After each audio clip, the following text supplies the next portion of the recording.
Saudara-saudari, kita ada peringatan atau pesta dari Santo Andreas. Dan itu Santo Andreas bisa dikatakan sebagai murid pertama. Sebelum yang lain, ya dalam Yohanes bab 1 diceritakan bahwa Andreas bersama dengan seorang lain yang disebut tidak disebut namanya adalah murid-murid dari Yohanes Pembaptis, dan Yohanes Pembaptis melihat Yesus lewat dan berkata, "Lihatlah, inilah dia, anak domba yang memikul dosa-dosa."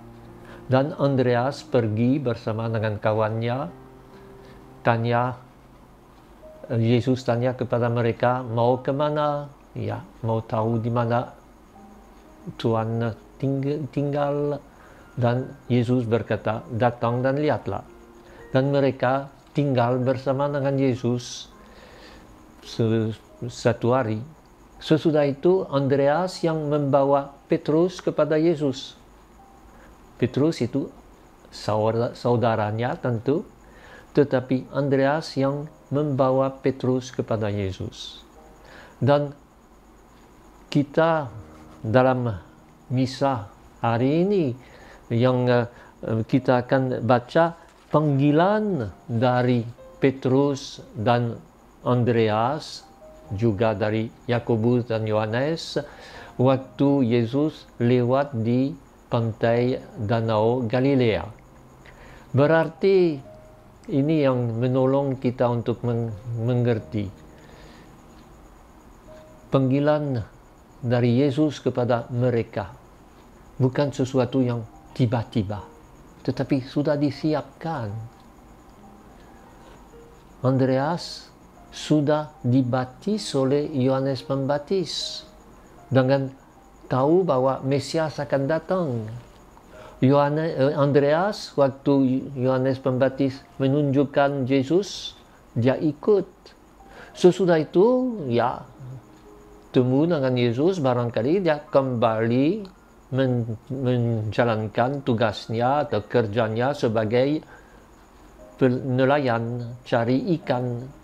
Pasti mereka dari suatu perusahaan jual ikan yang cukup mewah, cukup baik, seperti Yohanes dan Yakobus dan bapa mereka yang punya pekerja-pekerja bersama dengan mereka. Jangan kira mereka orang kecil-kecilan, tetapi justru orang yang di Danau Galilea mempunyai suatu tugas yang penting sekali, terutama untuk jual ikan kepada orang-orang pendatang, orang Romawi.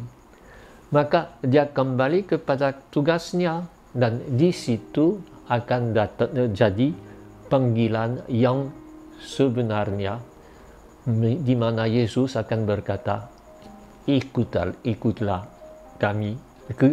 aku, kamu akan menjadi penjala manusia. Ikutlah aku. Ini yang khas menjadi murid dari Yesus. Bukan kita yang pilih, tetapi Yesus yang panggil. Kalau murid-murid dari ahli Taurat, mereka cari sendiri gurunya yang mereka suka dan ikutnya untuk dengar. Kalau murid Yesus, rasul-rasul Yesus dan murid kita juga, kita dipanggil oleh Yesus, dipilih oleh Yesus, dan dipanggil untuk bukan saja mendengarnya, tetapi meneruskan kerjanya. Dikatakan bahwa justru Andreas banyak pergi mewartakan kabar baik di berbagai daerah, di Turki, di Betania, di daerah Rusia dan seterusnya. Dan kita lihat memang ada sebagian dongeng dalam semua kisah itu, tetapi pasti ada benar juga. Andreas disalibkan pada zaman Neron, Kaisar Neron. Dan dia disalibkan menurut kisah, menurut dongeng, secara X, bukan salib begitu. Kita bisa lihat gambar ini, penyaliban Andreas. Dalam hal ini, dalam lambang dari beberapa negara, salib itu ada untuk Inggris, untuk Scotland, untuk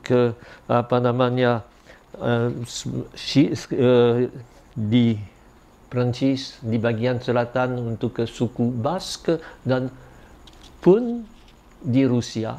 Sekarang dikembalikan tanda ini dalam lambang-lambang Rusia, dulu dihapuskan oleh orang komunis, kembali lagi. Maka Andreas adalah di antara murid-murid orang yang sangat aktif.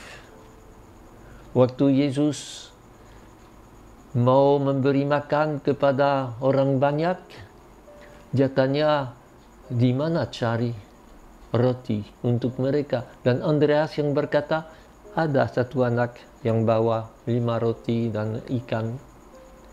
Waktu ada orang yang bukan Yahudi yang datang dan tanya, orang dari Yunani yang datang dan tanya kepada Filipus, kami mau temu dengan Yesus.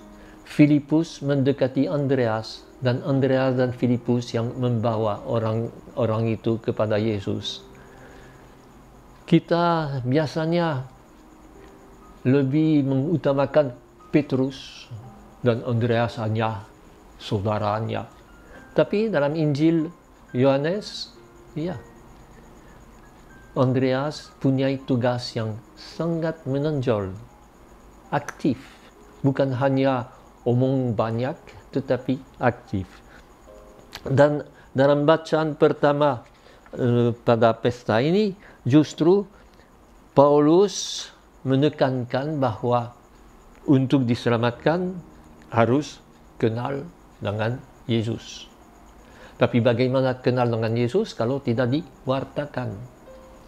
Maka menurut Paulus sudah Yesus diwartakan oleh murid-murid, oleh rasul-rasulnya, oleh Paulus sendiri juga.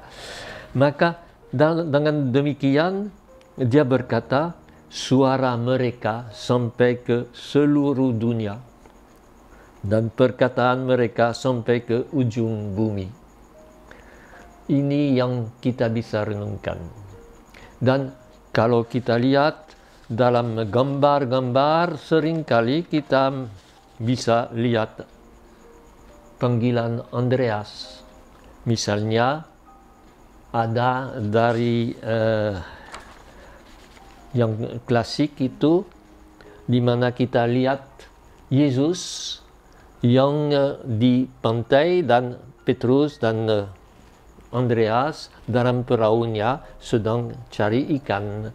Tetapi juga ada yang lebih menonjol seperti yang dari El Caravaggio, di mana kita lihat Yesus yang antar mereka dua, Petrus dan Andreas. Dan dalam gambar itu, Yesus seorang yang muda, bukan seperti biasa dengan janggut dan sedikit, tetapi yang sangat menarik.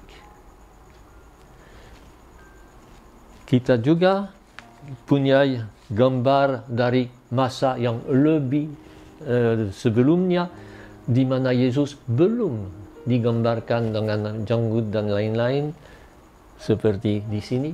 Dan ini membuat kita merenungkan, jangan kita selalu terpaku pada suatu pandangan. Perlu kita mau kembali membayangkan Yesus sebagai orang yang bisa kita temu di jalan, di mana saja.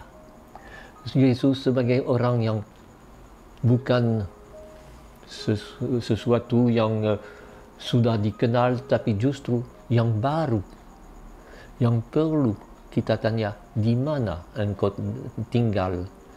Yang perlu kita dengar dia berkata, ikutilah aku akan mengubah cara hidupmu untuk menjadi lebih penting, lebih membawa kabar baik. Ini yang bisa kita renungkan dalam hari pesta Santo Andreas itu, dengan mohon justru supaya dia mau membawa kita untuk menjadi seperti dia, Rasul. Allah Bapa yang Maha Mulia, Santo Andreas Rasulmu telah menjadi pewarta dan gembala gerejamu. Semoga ia pun senantiasa mendoakan kami, supaya memohonkan pertolongan rahmat-Mu. Semuanya dengan pengantaran Yesus Tuhan kita. Kita mohon berkat itu. Aku